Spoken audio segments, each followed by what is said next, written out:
श्रीमद् भागवत महापुराण स्कंद 10वां अध्याय 61वां भगवान की संतति का वर्णन तथा अनिरुद्ध के विवाह में रुक्मी का मारा जाना। श्री शुकदेव जी कहते हैं, परीक्षित, भगवान श्री कृष्ण की प्रत्येक पत्नी के गर्भ से 10-10 पुत्र उत्पन्न हुए।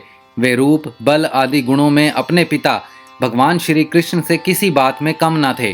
राजकुमारियां देखती कि भगवान श्री कृष्ण हमारे महल से कभी बाहर नहीं जाते, सदा हमारे ही पास बने रहते हैं। इससे वे यही समझती कि श्री कृष्ण को मैं ही सबसे प्यारी हूँ।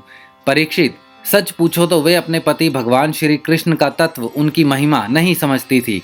वे सुंदरियां अपने आत्मनंदन में एक रस स्थित भगवान श्री कृष्ण के कमल कली के समान सुंदर मुख, विशाल बाह, कर्ण स्पर्शी नेत्र, प्रेम भरी मुस्कान, रसमयी चितवन और मधुर वाणी से स्वयं ही मोहित रहती थी। वे अपने श्रृंगार संबंधी हाव भाव से उनके मन को अपनी ओर खींचने में समर्थ न हो सकी।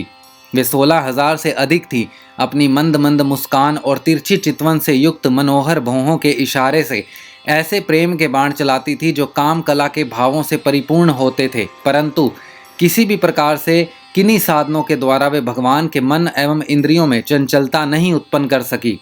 परीक्षित, ब्रह्मा आदि बड़े बड़े देवता भी भगवान के वास्तविक स्वरूप को या उनकी प्राप्ति के मार्ग को नहीं जानते। उन्हीं रमारमण भगवान श्री कृष्ण को उन स्त्रियों ने पति के रूप में प्राप्त किया था। अब नित्य निरंतर उनके प्रेम और आनंद की अभिवृद्धि होती रहती थी और वे प्रेम भरी मुस्कुराहट, मधुर चितवन, नव समागम की लालसा आदि से भगवान की सेवा करती रहती थी। उनमें से सभी पत्नियों के साथ सेवा करने के लिए सैकड़ों दासियां रहती।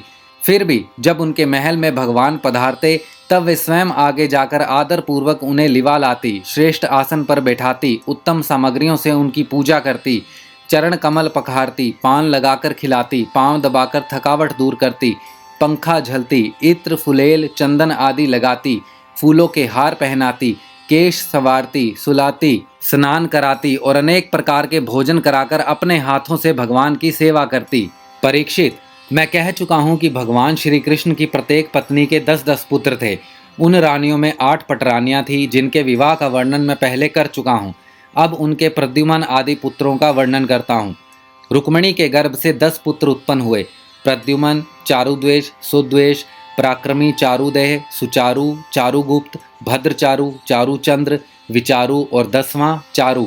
ये अपने पिता भगवान श्री कृष्ण से किसी बात में कम न थे। सत्यभामा के भी 10 पुत्र थे। भानु, सुभानु, सर्वभानु, प्रभानु, भानुमान, चंद्रभानु, बृहद्भानु, अतिभानु, श्रीभान और प्रतिभान। जामवंती के भी सांब आदि 10 पुत्र थे। सांब, सुमित्र, पुरुजीत, शतजीत, सहस्त्रजीत, विजय, चित्रकेतु, वसुमान, द्रविड़ और क्रतु। ये सब श्री कृष्ण को बहुत प्यारे थे। नागचिति सत्या से भी 10 पुत्र हुए। वीर, चंद्र, अश्वसेन, चित्रगु, वेगवान, वृष, आम, शंकु, वसु और परम तेजस्वी कुंती। कालिंदी के भी 10 पुत्र थे। श्रुत, कवि, वृष, वीर, सुबाहु, भद्र, शांति, दर्श, पूर्णमास और सबसे छोटा सोमक। मद्र देश की राजकुमारी लक्ष्मणा के गर्भ से प्रघोष, गात्रवान, सिंह, बल, प्रबल, ऊर्ध्वर्ग, महाशक्ति, सह, ओज और अपराजित का जन्म हुआ। मित्रविंदा के पुत्र थे वर्क, हर्ष, अनिल, ग्रध, वर्धन, अन्नाद, महाश, पावन, वहिर और शुधि। भद्रा के पुत्र थे संग्रामजीत, भृतसेन, शूर, प्रहर, अरिजीत, जय, सुभद्र, वाम, आयु और सत्यक। इन पटरानियों के अतिरिक्त भगवान की रोहिणी आदि 16,100 और भी पत्नियां थीं। उनके दीप्तमान और तामतृप्त आदि 10-10 पुत्र हुए। रुक्मिणी नंदन प्रद्युम्न का मायावती रति के अतिरिक्त भोजकटनगर निवासी रुक्मी की पुत्री रुक्मवती से विवाह हुआ था। उसी के गर्भ से परम बलशाली अनिरुद्ध का जन्म हुआ। परीक्षित, श्री कृष्ण के पुत्रों की माताएं ही 16,000 से अधिक थी, इसीलिए उनके पुत्र पौत्रों की संख्या करोड़ों तक पहुंच गई। राजा परीक्षित ने पूछा, परम ज्ञानी मुनीश्वर, भगवान श्री कृष्ण ने रणभूमि में रुक्मी का बड़ा तिरस्कार किया था, इसीलिए वह सदा इस बात की घात में रहता था कि अवसर मिलते ही श्री कृष्ण से उसका बदला लूं और उनका काम तमाम कर डालूं। ऐसी स्थिति में उसने अपनी कन्या रुक्मवती अपने शत्रु के पुत्र प्रद्युम्न जी को कैसे ब्याह दी? कृपा करके बतलाइए। 2 शत्रुओं में श्री कृष्ण और रुक्मी में फिर से परस्पर वैवाहिक संबंध कैसे हुआ? आपसे कोई बात छिपी नहीं है, क्योंकि योगी जन भूत भविष्य और वर्तमान की सभी बातें भली भांति जानते हैं। उनसे ऐसी बातें भी छिपी नहीं रहती जो इंद्रियों से परे हैं, बहुत दूर हैं, अथवा बीच में किसी वस्तु की आड़ होने के कारण नहीं दिखती।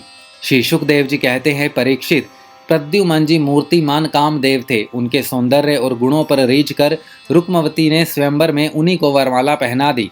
प्रद्युमन जी ने युद्ध में अकेले ही वहां इकट्ठे हुए नरपतियों को जीत लिया और रुक्मवती को हर लिया। यद्यपि भगवान श्री कृष्ण से अपमानित होने के कारण रुक्मी के हृदय में क्रोधाग्नि शांत नहीं हुई थी, वह अब भी उनसे वैर गांठे हुआ था। फिर भी अपनी बहन रुक्मणी को प्रसन्न करने के लिए उसने अपने भांजे प्रद्युमन को अपनी बेटी ब्याह दी। परीक्षित, 10 पुत्रों के अतिरिक्त रुक्मणी जी की एक परम सुंदरी बड़े बड़े नेत्रों वाली कन्या थी। उसका नाम था चारुमती। कृतवर्मा के पुत्र बलि ने उसके साथ विवाह किया। परीक्षित, रुक्मी का भगवान श्री कृष्ण के साथ पुराना वैर था। फिर भी अपनी बहन रुक्मणी को प्रसन्न करने के लिए उसने अपनी पौत्री रोचना का विवाह रुक्मणी के पौत्र अपने नाती अनिरुद्ध के साथ कर दिया। यद्यपि रुक्मी को इस बात का पता था कि इस प्रकार का विवाह संबंध धर्म के अनुकूल नहीं है, फिर भी स्नेह बंधन में बंधकर उसने ऐसा कर दिया। परीक्षित, अनिरुद्ध के विवाह उत्सव में सम्मिलित होने के लिए भगवान श्री कृष्ण, बलराम जी, रुक्मणी जी, प्रद्युमन, सांब आदि द्वारकावासी भोजकट नगर में पधारे। जब विवाह उत्सव निर्विघ्न समाप्त हो गया, तब कलिंग नरेश आदि घमंडी नरपतियों ने रुक्मी से कहा कि तुम बलराम जी को पासों के खेल में जीत लो। राजन, बलराम जी को पासे डालने तो आते नहीं, परंतु उन्हें खेलने का बड़ा व्यसन है। उन लोगों के बहकाने से रुक्मी ने बलराम जी को बुलवाया और वहां उनके साथ चौसर खेलने लगा। बलराम जी ने पहले 100, फिर 1000, इसके बाद 10,000 मोहरों को दाव लगाया। उन्हें रुक्मी ने जीत लिया। रुक्मी की जीत होने पर कलिंग नरेश दांत दिखा दिखाकर ठहाका मारकर बलराम जी की हंसी उड़ाने लगा। बलराम जी से वह हंसी सहन न हुई, वे कुछ चिढ़ गए। इसके बाद रुक्मी ने 1,00,000 मोहरों का दाव लगाया। उसे बलराम जी ने जीत लिया, परंतु रुक्मी धूर्तता के साथ यह कहने लगा कि मैंने जीता है। इस पर श्रीमान बलराम जी क्रोध से तिलमिला उठे। उनके हृदय में इतना क्षोभ हुआ मानो पूर्णिमा के दिन समुद्र में जवार आ गया हो। उनके नेत्र एक तो स्वभाव से ही लाल लाल थे, दूसरे अत्यंत क्रोध के मारे वे और भी दहक उठे। अब उन्होंने 10 करोड़ मोहरों का दाव रखा। इस बार भी ध्रुत नियम के अनुसार बलराम जी की ही जीत हुई, परंतु रुक्मी ने छल करके कहा मेरी जीत है। इस विषय के विशेषज्ञ कलिंग नरेश आदि सभासद इसका निर्णय कर दें। उस समय आकाशवाणी ने कहा, यदि धर्मपूर्वक कहा जाए तो बलराम जी ने ही यह दाव जीता है। रुक्मी का यह कहना सरासर झूठ है कि उसने जीता है। एक तो रुक्मी के सिर पर मौत सवार थी और दूसरे उसके साथी दुष्ट राजाओं ने भी उसे उभाड़ रखा था। इससे उसने आकाशवाणी पर कोई ध्यान न दिया और बलराम जी की हंसी उड़ाते हुए कहा, बलराम जी, आखिर आप लोग वन वन भटकने वाले ग्वाले ही तो ठहरे। आप पासा खेलना क्या जाने। पासों और बाणों से तो केवल राजा लोग ही खेला करते हैं, आप जैसे नहीं। रुक्मी के इस प्रकार आक्षेप और राजाओं के उपहास करने पर बलराम जी क्रोध से आग बबूला हो उठे। उन्होंने एक मुकदर उठाया और उस मांगलिक सभा में ही रुक्मी को मार डाला। पहले कलिंग नरेश दांत दिखा दिखाकर हंसता था, अब रंग में भंग देखकर वहां से भागा, परंतु बलराम जी ने 10 ही कदम पर उसे पकड़ लिया और क्रोध से उसके दांत तोड़ डाले।